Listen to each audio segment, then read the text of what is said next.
రాజుకి గతం గుర్తొచ్చేసింది. అది తెలిసిన యామిని ఇంటికి చేరుకుని రగిలిపోతుంది. ఆ కావ్య గెలిచింది. అందరి ముందు నన్ను చెంపదెబ్బ కొట్టింది. వదల్ను, ఆ కావ్యను వదల్ను.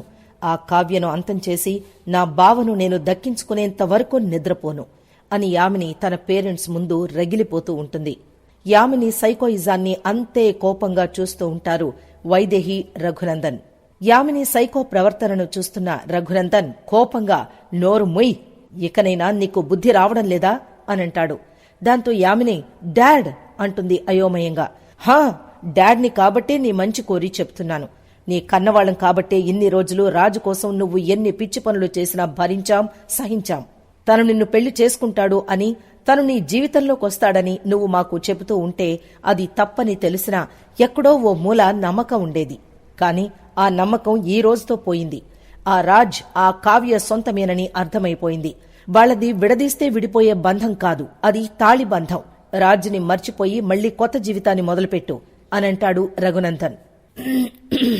లేదు డాడ్, అది నా వల్ల కాదు. నేను మర్చిపోలేను. అవసరమైతే రాజు కోసం చచ్చిపోతాను. నాకు రాజు కావాలి. తనని వెనక్కి తీసుకురండి ప్లీజ్ డాడ్ అని యామిని ఏడుస్తుంది. చూడు యామిని, ఒక తండ్రిగా కూతురు ఏదడిగినా ఇవ్వాలని నాకుంటుంది. నువ్వడిగేది వస్తువైతే ఎంత ఖర్చైనా ఖర్చు పెట్టగలను. కాని నువ్వడిగింది ఒక మనిషి ప్రేమ. దాన్ని డబ్బుతో కొనలేం. ఇప్పటికైనా వాస్తవంలోకి రా, నిజాన్ని గ్రహించు. నువ్వు పుట్టినప్పుడు ఏడ్చి మమ్మల్ని ఆనందపెట్టావు. ఇప్పుడు మమ్మల్ని ఏడిపించి నువ్వు ఆనందపడతాను అంటే నీ ఇష్టం అనేసి బాధగా వెళ్లిపోతాడు రఘునందన్. వైదేహి కూడా మౌనంగానే ఉండిపోతుంది యామిని పక్కన. యామిని మాత్రం తెగ రగిలిపోతూ ఉంటుంది. తండ్రి మాటలకు కట్టుబడి ఆగేలా లేదు. అక్కడ హాస్పిటల్లో డాక్టర్ వస్తాడు. ఇప్పుడు చెప్పండి డాక్టర్, మా వాడు ఎందుకలా మాట్లాడుతున్నాడు అని అందరూ ఆరా తీస్తారు. దాంతో డాక్టర్, చూడండి, సాధారణంగా ఇలాంటి కండిషన్లో ఉన్న పేషెంట్స్ గతాన్ని మర్చిపోయి నార్మల్ గా జీవితాన్ని నడిపిస్తూ ఉంటారు. ఏదైనా షాక్ వల్ల మళ్లీ గతం గుర్తొచ్చినప్పుడు వాళ్ళు ఎక్కడైతే గతం మర్చిపోయారో అక్కడి నుంచే వాళ్ల జీవితం ప్రారంభమైనట్లు భావిస్తారు. ఆ రోజు శ్రీశైలం వెళ్లినప్పుడు యాక్సిడెంట్ జరిగింది కదా, ఆ రోజే ఈ రోజు అనుకుంటున్నాడు రాజ్. మధ్యలో విషయాలేవి అతనికి గుర్తులేవు అనంటాడు డాక్టర్. ఇక నుంచి రాజ్ మీ అబ్బాయిలాగే నార్మల్ గా ఉంటాడు. తనకి చిన్నప్పటి నుంచి జరిగిన విషయాలన్నీ గుర్తుంటాయి. కాకపోతే యాక్సిడెంట్ తర్వాత తాను గతం మర్చిపోయాడన్న ఒక్క సంఘటనే గుర్తుండదు.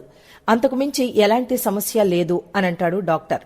ఆ దరిద్రాన్ని గుర్తు పెట్టుకోవాలని మేము కూడా అనుకోవడం లేదు డాక్టర్. చాలా మంచి వార్త చెప్పారు అంటుంది ఇందిరాదేవి సంబరంగా. రుద్రాణి, రాహుల్ ఇద్దరూ రగిలిపోతూ ఉంటారు. ఈ రోజే డిశ్చార్జ్ చేస్తా, తాను స్ట్రెస్ తీసుకోకుండా చూసుకోండి చాలు అని డాక్టర్ చెప్పడంతో రాజును తీసుకుని ఇంటికి బయలుదేరతారు. ఇంటికి తీసుకెళ్లే ముందు కావ్యను రాజ్ దగ్గరకు పంపిస్తారు అంతా. అక్కడ కావ్య రాజు ముందుకెళ్లేసరికి రాజ్ ఆనందంగా కావ్యను చూసి, నువ్విందాక నేను కళ్ళు తెరిచే ముందు ఎందుకు రాలేదు అంటాడు గంభీరంగా. ఈయనకి గతంతో పాటు మొండితనం కూడా తిరిగి వచ్చినట్లుంది అని మనసులో అనుకుంటుంది కావ్య. ఇంతలోనే రాజ్ ఎమోషనల్ గా, మనకు యాక్సిడెంట్ అయిన క్షణం నేనేం కోరుకున్నానో తెలుసా? నీకేం కాకూడదు అని. నేనంటూ బ్రతికితే నీతో కలిసి బ్రతకాలని. నేను కళ్ళు తెరిచేసరికి నువ్వు నా కళ్ల ముందు ఉండాలని అనంటాడు. ఉన్నాను కదా, ఏం ఆలోచించకండి, నేను మీతోనే ఉన్నాను, ఉంటాను అనేసి కావ్య రాజ్ చేతిని పట్టుకుని ప్రేమగా సర్ది చెప్తుంది. ఇక సీన్ కట్ చేస్తే సీతారామయ్య చాలా సంబరంగా స్వప్నతో హారతి తెప్పిస్తాడు. రాజ్కి గతం గుర్తు రావడం మామూలు విషయమా అంటూ సంబరపడిపోతూ ఉంటాడు. స్వప్న రాజ్కి స్వాగతం పలుకుతుంది. వచ్చి కూర్చున్నాక రాజుతో, సీతారామయ్య మనవడా, ఇప్పుడు నా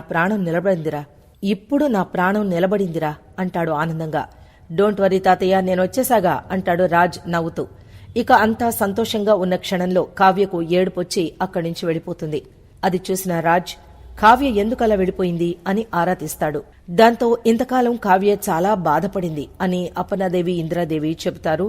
అయితే ధాన్యం నోరు జారి, బాధపడటం సంగతి తర్వాత, కట్టుకున్నవాడే అవమానించి బాధ పెడితే మామూలు విషయమా మరి?